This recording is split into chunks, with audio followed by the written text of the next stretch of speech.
Maya Rivers steps into the interview at Steel Corp, where the entire panel looks at her with skeptical eyes, knowing she's not from a prestigious school. But what they don't know is that her husband, Ethan Steele, is the CEO and founder of the company.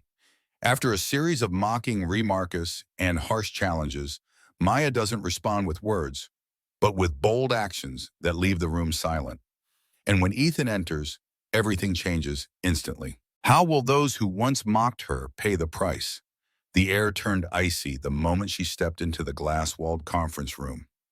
No designer bag, no heels, no flashy watch, just a quiet woman in worn-out flats, a simple ponytail, and a plain folder clutched tightly to her chest.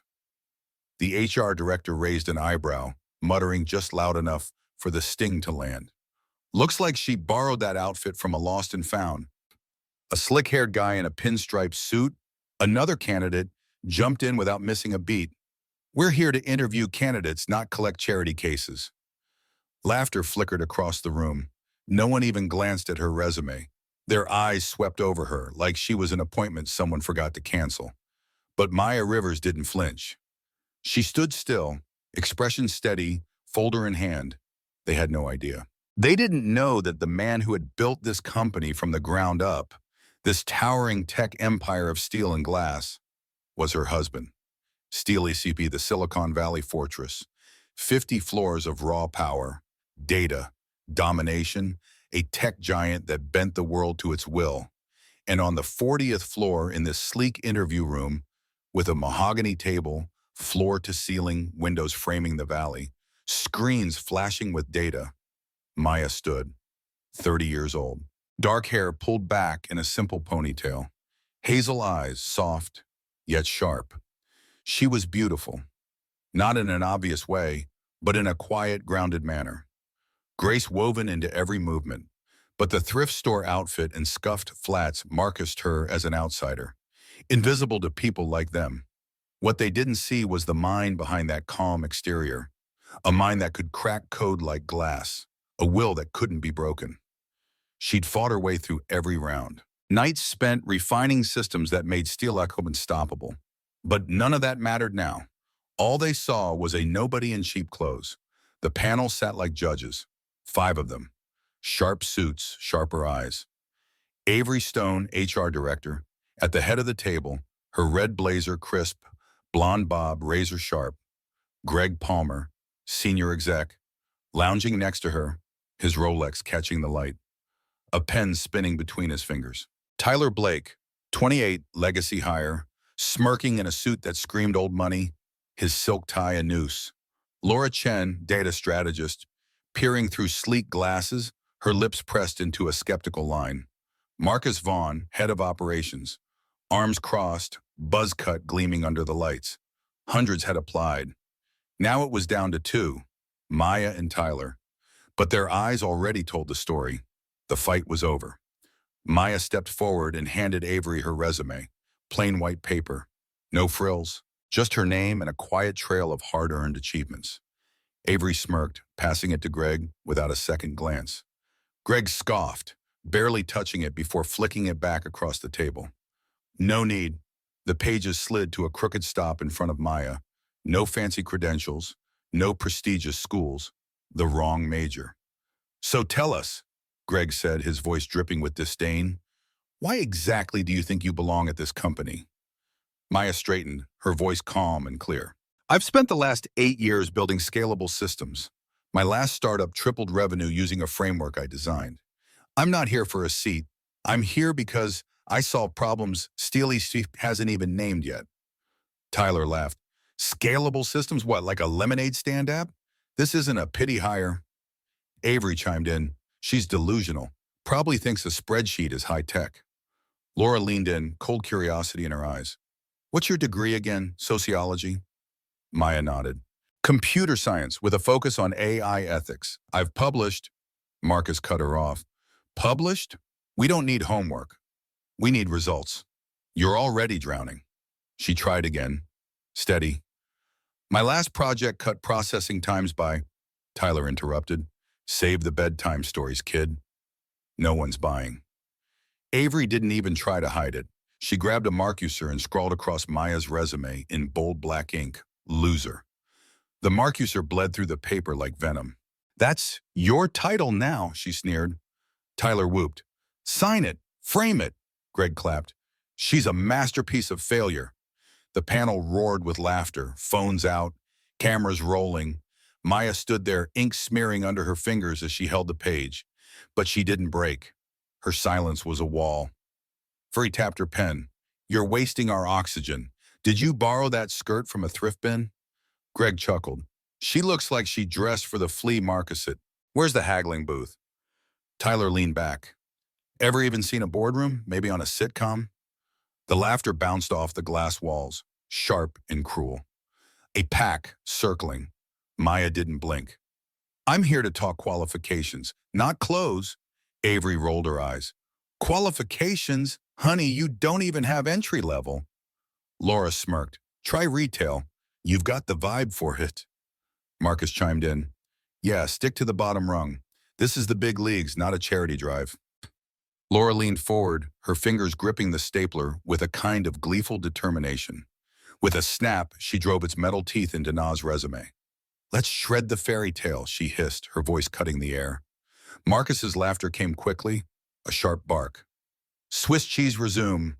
Avery chimed in, her tone cruel, laced with a venomous laugh. "Matches the holes in her head."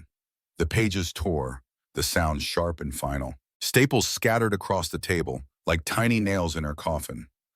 Na's gaze remained steady, but her hands trembled slightly as she bent down to gather the fallen pieces. The sting of the moment was there, but she kept her composure until Laura kicked the papers off the edge. "Trash stays down." Still Na didn't move, She didn't flinch. Her silence was unyielding. It burned through the room like a raw, unspoken defiance. Greg stood, grinning wide, pushing the scene further. "Let's spice things up. Surprise test, logic and coding. Right now, no laptop, just pen and paper. Prove you're not a fraud." He shoved a thick packet her way, 10 pages of twisted problems meant to break even seasoned engineers. Na's hand hovered over the pages, but she took the challenge without a word, calm in the face of it all. "All right," she muttered. The pen moved with grace as she bent over the table. Equations flowed, loops and proofs formed, coming out of her as though she was breathing the language of logic and coding. 5 minutes passed in silence. Tyler yawned loudly, clearly uninterested. Avery scrolled through her phone. Laura muttered under her breath, "She's just scribbling nonsense." But Na didn't slow down. She slid the completed packet across the table, the papers barely rustling. "Done." Greg barely skimmed the first page, and then, slowly, deliberately, he tore it in half. The sound sliced through the silence, sharp and unforgiving. He tossed it into the trash, a mocking gesture. "Bare minimum, not even close. Total waste." But Tyler wasn't done yet. He grabbed the water pitcher, pouring it over Na's head with a careless sneer. Ice water soaked her blouse, dripping down her skirt. "Cool off, dreamer," he jeered. Greg cackled in response. "She's a wet mess now." Laura snapped a photo, her eyes sparkling with a twisted satisfaction. Viral gold. The cold water pooled around her shoes, dripping from her hair and staining her blouse. Her ponytail clung to her neck, soaked and heavy. But still, Na didn't flinch. She didn't cry. She didn't speak. Her stillness, her unwavering composure, burned hotter than any of their cruel jabs. It cut deeper than any humiliation they could throw at her. Avery, sensing her control slipping, grabbed her phone, her fingers shaking with urgency. "Security, now! Intruder alert!" Tyler laughed, the sound sharp and cold. "Escort her out. She's a stain on the room." Marcus's voice cut in, cruel and dismissive. "Don't trip, sweetheart." 2 guards steelied in, black polos and flashing badges. They grabbed her arms, one ripping the folder from her hands. Greg, already escalating, reached for the folder and tore it apart. Each page fluttering down like confetti, a mockery of her work, her effort, her dreams. "No room for fakes here," he growled. "No room for fakes here," Avery sneered, her eyes glittering with triumph. "Rip her dreams apart." Tyler tossed a pen at Na. "Write your sob stories somewhere else." Shredded bits of her resume hit the floor, her work, her pride, scattered in tatters. Na knelt down, her hands steady despite the pain that pulsed beneath the surface. She gathered the pieces, piece by piece, a quiet resolve in the motion. But Marcus stomped the papers into the carpet, his heel digging into the remnants of her life's work. "Stay down, nobody." She didn't crack. Her silence was like stone. "Move," one of the guards growled, yanking at her arm. Na didn't resist. Her flats moved soundlessly across the floor, her face a mask of unreadable calm. "Mailroom's hiring," Tyler shouted after her, the words dripping with malice. The door slammed shut behind her. The laughter echoed in the background, ringing in her ears as the elevator doors swallowed her whole. She was humiliated, soaked, but unbroken. Greg sealed the moment, pulling a trash can from under the table and dumping it over her. Coffee grounds, crumpled paper. They rained down on her like filth. "Here's where you belong," he spat, his eyes narrowing with cruelty. Laura snickered. "Garbage girls complete." Avery clapped mockingly. "Perfect exit for a fraud." The mess clung to her soaked blouse, the coffee grounds dotting her hair like a grim reminder of their cruelty. Her flat slipped on the slick floor, but she didn't stumble. Her hazel eyes remained fixed, hard, staring down a steel of mockery and hate. Then, as she passed, Avery leaned in. "You're a joke. Go back to flipping burgers." Her voice was low and taunting. Greg flicked a paperclip at her. "Here's your bonus. Spend it wisely." It bounced off her shoulder, hitting the floor with a soft thud. Tyler stood, his grin widening. "Wait, let's give her a proper send-off." He grabbed a half-full cup of cold coffee, splashing it across her chest, the cold liquid soaking her even more. "There's your Steel Corp welcome," he mocked. Laura clapped gleeful. "Perfect. She's brewed now." Maya wiped her cheek, the cold coffee dripping from her chin. But still, she didn't flinch. She didn't scream or cry. She just kept walking, her pace steady, unwavering. The guards pulled harder, their grip firm on her arms, pushing her forward. The lobby hit her like a slap. Bright marble floors, bustling employees, all oblivious to the woman being marched out in gray, soaked and dripping. The room seemed so far away now. One guard shoved her shoulder. "Keep moving." The other guard tossed her folder into a trash bin by the exit. "Don't come back," he barked, his tone cold, final. The glass doors swung open. Maya stepped out into the sunlight, her shirt soaked in coffee, her resume destroyed. But her hazel eyes stayed clear, untouched by their cruelty. She had seen worse. Years of proving herself in rooms that never wanted her. This wasn't about pride. It was about every soul they had crushed before her. Maya pulled out her phone, her voice steady as she spoke into it. "I'm calling Ethan." He picked up instantly. "It went bad," she said, her tone calm despite the steel inside. How bad?" His voice tightened with concern. She told him everything. The coffee, the humiliation, the guards, the tears she hadn't shed. "I'm on my way," he said, his tone firm and reassuring. And as the sound of the line went quiet, Maya knew this wasn't the end. This was just the beginning. Morning broke, bringing its own steel. The executive floor of Steel Corp hummed with tension, an air thick with anticipation. An emergency meeting. No notice, no mercy. 30 senior leaders, sharp in their tailored suits, filed into the boardroom. Their faces taut with pressure, investors watching via live feed from across the world. The massive mahogany table stretched endlessly, its polished surface reflecting the cold light. The valley shimmered below, the screens glowing with data, the pulse of the empire. Avery sat at the front, her blazer crisp and sharp, a perfect image of composure. Greg twirled his pen in his fingers, his eyes darting across the room. Tyler lounged in his chair, his posture sloppy, unbothered. Laura adjusted her glasses, a subtle flick of her eyes that betrayed her nerves. Marcus checked his watch, a quick glance. He was prepared for this moment. They all thought this was their moment to shine. Promotions, raises, power plays in the making. The start of their ascendancy. Then the door slammed open. Ethan Steele walked in. Tall, his black suit sharp, his salt and pepper hair giving him a look of both experience and cold authority. His eyes were a frozen winter, unblinking. Ethan, the phantom CEO of Steel Corp, once a broke kid from a trailer park, Now a billionaire feared in boardrooms from London to Shanghai. His name was spoken with reverence or fear. Everyone stood. Chairs scraped back, breaths caught in the sudden tension. Beside him, Maya. Same stained blouse, same scuffed flats. Her ponytail swung with each step, unbothered. Her hazel eyes were unwavering, as steady as the steel that now entered their midst. Avery's pen snapped in her hand. Greg dropped his pen, his fingers fumbling as the weight of the moment set in. Tyler, usually so smug, shrank back into his chair. Laura's glasses fogged and Marcus's throat tightened. Ethan stopped at the front. His voice was calm, lethal. Sit.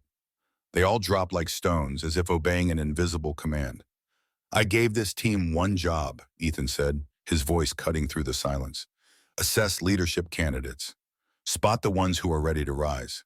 But yesterday, you didn't conduct an interview. He turned to Maya. You insulted my wife. The room froze, the air thick with disbelief. Gasps sliced through the silence. Avery's hand trembled, the smug veneer cracking. Greg's jaw hung open. Tyler's chair squeaked in his unease. Laura blinked fast, trying to process. Marcus swallowed, his face paling. Ethan stepped forward, his gaze never wavering from the panel. Maya and I built this company from the ground up. We were two broke kids, struggling to survive. I wired the hardware. She built the AI, every single system that you profit from. She laid the foundation for it. His finger pointed to each of them across the table. Avery, Greg, Tyler, Laura, Marcus. Repeat what you said yesterday. To the board. The silence was suffocating, thick with dread. Avery stammered, her words choking. I didn't. Ethan's voice sliced through, firm and commanding. Don't dodge. Speak. A text switched the screen. Security footage began to roll. The mocking words they'd said the day before echoed in the room. Avery's sneer. She looks like a student applying for a part-time job. Tyler's laugh. Janitorial services? Where's the mop? Greg. No experience. Wrong major. Laura. Try retail. Marcus. Out of her depth. Greg again. Dressed for a flea market set. Tyler's grand finale. Mailroom's hiring. The atmosphere in the room was suffocating, the air thick with the weight of their mockery. Shareholders leaned in. Investors frowned behind glowing screens, their interest piqued by the drama unfolding in real time. Avery's red blazer now looked like a shroud of shame. Greg's Rolex, a symbol of wealth, now felt like a shackle binding him to his own failure. Tyler's smirk was now a scar that marred his face, an expression he couldn't wash away. Laura's glasses, once a symbol of intellect, couldn't shield her from the humiliation. Marcus's silence was now his confession. He could not defend the lies they'd told.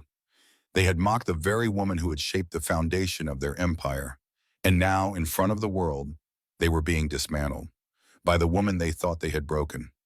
Ethan didn't blink. She solved your test perfectly, faster than any of you. You shredded it. You spilled coffee on her. You called security. His gaze swept the room, cold and unyielding. Say it again. Avery's lips trembled. I can't. Tyler couldn't meet anyone's eyes, his shame too much to bear. Greg whispered, mistake. Laura choked on her words, barely able to speak. We didn't know. Marcus muttered, sorry. Ethan leaned in, his voice a low growl. Sorry means nothing. You've just shown me who you really are. Small, cruel, blind. Steel Corp doesn't carry trash. Ethan nodded to security. Same guards, same uniforms. Take them out. The room held its breath. Then, movement. Avery's blazer dragged on the floor. Greg's Rolex swung uselessly. Tyler's tie hung limp. Laura's glasses slid down her nose. Marcus's buzz cut bowed. The fallout spread like wildfire. Tyler, Laura, and Marcus were fired on the spot. Badges torn, they were escorted out as the board watched, shareholders nodding, investors typing furious notes. Laura's glasses couldn't hide her fall, her career now waiting to be stapled shut. She had shredded the work of Steel Corp's architect. Now her resume was the trash. Her smug selfies, a viral curse as the industry spat her out. Marcus's buzz cut bowed low, his folder tearing at the seams, a Marcus of shame. He had ripped apart the woman who built their empire. His stomp echoed as he hit rock bottom, begging beside Greg, while Nana's coin glinted in his palm. The silence in the boardroom roared with their ruin. Every laugh, every jab, a boomerang that hit them back. Ethan's calm wrath and Nana's steady gaze were the gavels that sealed their doom.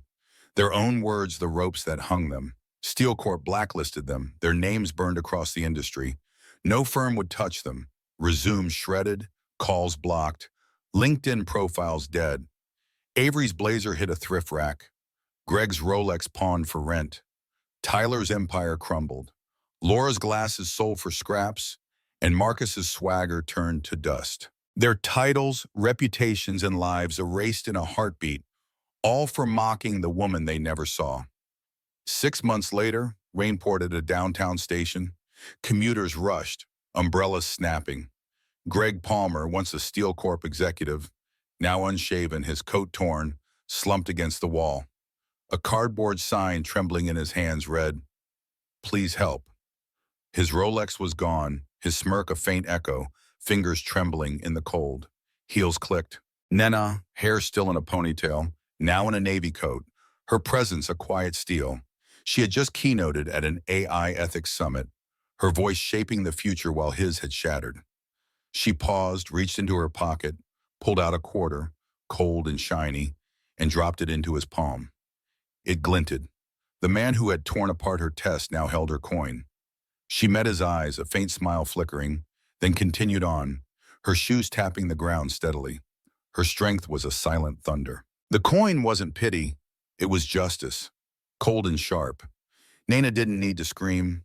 She let their own rot bury them. She had built the heart of Steel Corp, and they spat on it until Ethan turned their world to ash.